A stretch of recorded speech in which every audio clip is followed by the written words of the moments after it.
So I believed this lie about Daniel Jones for years. And let's be real, you probably did too. Right now, what we do know is Daniel Jones is a bust in the National Football League. That's what we do know. That is what we do know. There is no arguing around that. It's over for Daniel Jones. They should never have drafted Daniel Jones 6th. For years, he was labeled a bust, a disappointment.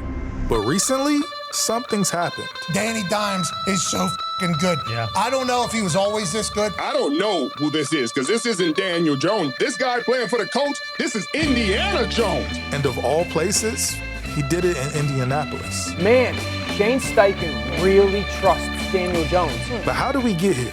Well, first we have to go back to the previous season. Well, goodbye, summer. Hello, football. Colts camp underway with report day today. First practice tomorrow. Football is back. It is here. The Colts had placed high hopes on Anthony Richardson, but his rookie year was derailed by injuries, meaning that 2024 was effectively his first real opportunity to start in the NFL. Just having the opportunity to come out here again, it's a blessing. Like you said, I've been through a lot, but I never backed down from it. I just kept it pushing, and now, we out here day one in training camp, and it's a blessing. Anthony Richardson got hurt, right? But at least we got to see him play a couple games. Yep. Got a chance to go against some really good defenses, play some really good football. I'm very intrigued by Anthony Richardson. I love the upside and the measurables. The team's faith in him was tested. He was raw. And as the season wore on, things unraveled. Making 2nd and 12. 11th play of the drive for the Colts. Richardson fires, and it's intercepted. You seemingly think that we're lucky that you're a Colt. Bob, complete opposite. But we just have to buy into the fact that he's the future. Why is it the fact that he has to play is the only way he's going to get better because he doesn't have a lot of reps? It's like, so we just have to throw this year into the trash? Richardson was eventually benched, not because of poor performance alone, but in part because of a moment that had everybody scratching their heads. Richardson in big trouble here. Stays on his feet. Now he's going to run. Richardson is tripped up at the 23, and Richardson's out of the game. Injury update, here's AJ. So, Andrew, we saw Colts quarterback Anthony Richardson come to the sideline at the end of that last drive. I asked their staff what was going on with him. They said officially there is no injury with Richardson. He was a little shaken up. He was a little out of breath. But as far as an official injury, there is none with Richardson, guys. Interesting. I mean, he came out for a handoff. The optics were brutal. A young quarterback feeling like he couldn't push through the mental and physical load. Anthony, can you explain just you subbing out? Were you hurt? Were you injured? Were you tired? Man, tired. I ain't gonna lie. That was a lot of running right there, what I did, and I don't think I was gonna be able to go that next play. So I just, just told Sam I just needed a break right there. Anthony Richardson came out his mouth and said that in the post-game press conference, that you were too tired and had to tap out of a game to catch your breath. Bro, I'm a former offensive lineman. We don't get plays off. We're literally out there to protect you. And for you to tap out in that situation is the most ridiculous thing that I have ever heard. The Colts turned to veteran Joe Flacco as a stopgap. The season collapsed anyway.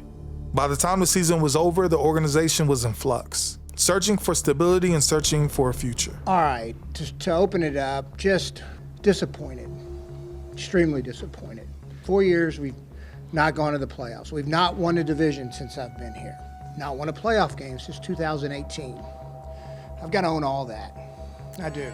So after the Colts decided not to bring back Joe Flacco, they spent the offseason preparing for their future. Part of that future included signing Daniel Jones in free agency, who had just finished a humbling year as a backup in Minnesota behind Sam Darnold. The Indianapolis Colts have signed their quarterback not only of next year, but of the future. Danny Dimes, Indiana Jones, has signed with the Indianapolis Colts on a 1-year, $14 million deal. And look out, AFC South. Look out, AFC. We got our guy.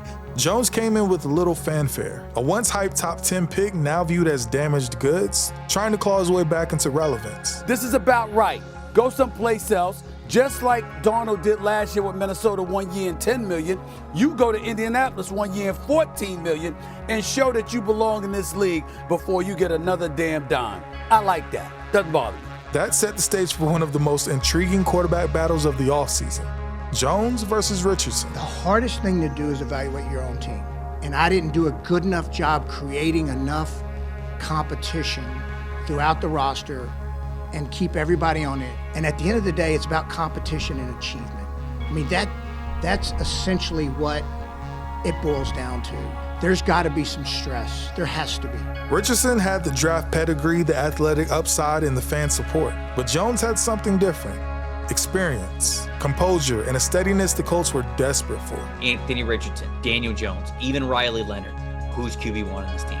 I think it's basically a wide open competition. I think that Shane Steichen and Chris Ballard both realize that if it does not go well for Indianapolis this year, I think they're both gone. Through OTAs and camp, Jones gradually separated himself. He looked sharper, more decisive, and in control of Shane Steichen's offense.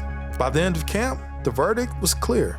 Jones, he had won the starting job. Daniel Jones is the starting quarterback. Adam Schefter is reporting the team just announced it. This is not about naming a week 1 starter. What the Indianapolis Colts have done is they have named a starter for the entire season. There's nobody out here that believes that Daniel Jones is a worthy starter for your franchise. But behind the scenes, the organization was dealing with tragedy. We begin with breaking news tonight. We have sad news here in Indianapolis.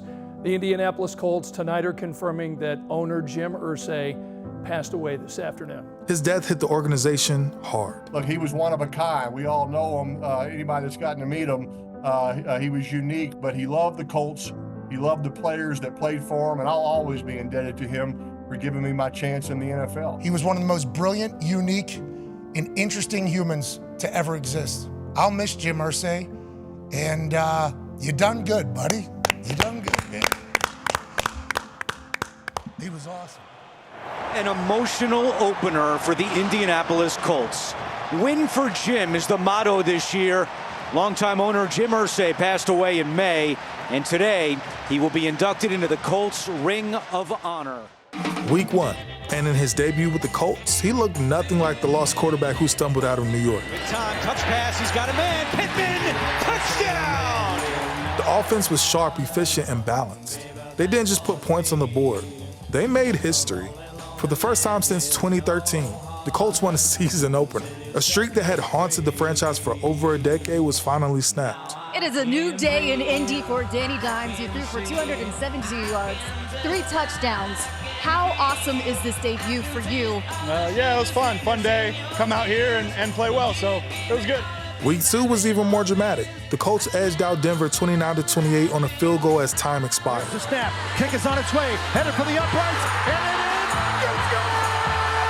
Kicker Spencer Schrader booted the 45-yard winner after Denver was flagged for a leverage penalty. And in that game, Jones threw for 316 yards and added a rushing touchdown. I'll tell you what has been one of the stories of Daniel Jones' career? Far too careless with the football. He has 0 turnovers in the first 2 games so far this season. On top of that, he has taken just 2 sacks. They have protected Daniel Jones extremely well with a well-invested offensive line plus an excellent running game. Then came week 3. The Colts didn't just win again. They imposed their will. Over the first 3 games, the Colts' offense had 0 turnovers and only 1 punt. Jones was a steady hand behind all of it, managing tempo, making smart throws, and guiding the team when everything was on the line.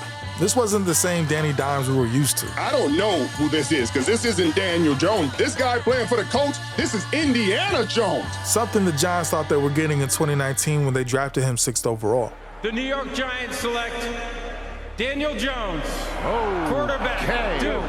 When the Giants selected him with the 6th overall pick in 2019, they weren't just drafting a quarterback. They were honestly drafting Eli's replacement. And looking back at that now, it's really an impossible standard. Stepping into the shoes of a 2-time Super Bowl champion, the face of a franchise, and a New York legend. Let me tell you something. Every single time Daniel Jones starts, boy, he better be a Hall of Famer one day. From day one, the expectations were set already too high.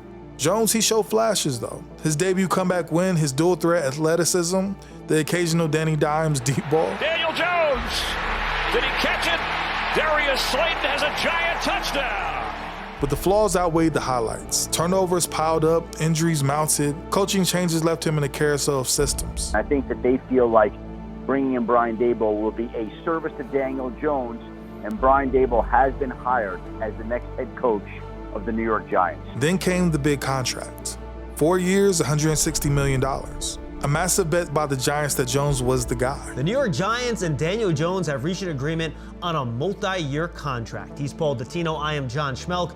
And Paul, the good news, that means Daniel Jones is going to be in the building for a long time. But that decision had consequences. It effectively pushed Saquon Barkley out. Former Giants running back Saquon Barkley has reached an agreement with the Philadelphia Eagles. Many fans believe the Giants had chosen the wrong man to build around, sticking with the quarterback instead of the star running back who carried the offense. The pressure was suffocating, and when Jones flatlined again, the narrative became irreversible. He wasn't the answer. He wasn't the guy. By late 2024, the relationship between Jones and the Giants had collapsed. He opened the year with rough performances, and by mid-season, he was benched in favor of Tommy DeVito. So we're making a quarterback switch here from Daniel, and we're going to go with Tommy. It's never an easy conversation to have with the players, but I felt like this was a necessary move for us, and look forward to working with Tommy and getting him ready to go against Tampa. Just days later, the team granted him his release. See, the opportunity to play for the New York Giants was truly a dream come true, and I'm extremely grateful to the Mara and Tisch families for the chance to play here. The Giants are truly a first-class organization, and I have nothing but genuine respect and appreciation for the people who have built it and who helped carry on that tradition. For the first time since he entered the league, Daniel Jones didn't have a team. He found a temporary landing spot in Minnesota, but not as the starter. Instead, he backed up Sam Darnold. It was humbling. The former first-rounder who was supposed to lead a franchise was now a clipboard holder. But that stretch became something important. It essentially removed him from the spotlight. Jones got to reset. He could study, receive coaching from one of the best minds in football, rebuild confidence, and wait for his opportunity. And that opportunity, it came in Indianapolis. The Indianapolis Colts have signed their quarterback not only of next year, but of the future. The Colts didn't sign Jones expecting a savior.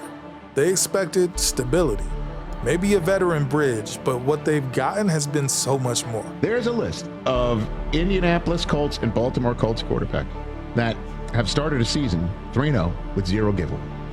That list has one name on it. It's Daniel Jones. And so Daniel Jones and one of the best offenses in the National Football League will get the first crack at Week 4. And rather Jones on the play fake. He's going up top, looking downfield for Adonai Mitchell, and it's intercepted. Cam Curl with the pick. No team is perfect, and Jones still has his flaws, but he's playing well. He's hitting Michael Pittman in stride, extending plays with his legs when needed, leaning on Jonathan Taylor in key moments, and orchestrating Steichen's offense flawlessly. For the first time in his career, Daniel Jones looks like the guy. I think it's a further conversation we need to have one day, y'all, is the development of these quarterbacks, because there is a consistency in where they've been after they've left their teams and how they've progressed as quarterbacks. Let's be honest. In New York, Jones was surrounded by instability, constant coaching turnover, shaky rosters, and outsized expectations. In Indy, he found structure, an organization that believed in him, not out of obligation, but out of conviction. And most importantly, an O-line. And that's the difference. The environment elevated him. The fit made sense. The team's shared purpose created the conditions for him to thrive. So yeah, if I'm being honest, I did believe Daniel Jones was a bust. I did. I didn't think he was good enough and honestly thought he was just another bad draft pick. But I find pleasure in admitting that I was wrong, and I'm pretty sure I wasn't the only one. But now with the Colts, Daniel Jones is rewriting his legacy. He's proof that in the NFL, talent is only a part of the equation. Fit, timing, and resilience matter just as much too. And maybe the real reason is that the word bust is quite honestly a lazy label. Let me explain. It ignores circumstances, coaching, injuries, and organizational dysfunction. Daniel Jones shows us that most, not all, but most busts aren't failures of talent. They're failures of context.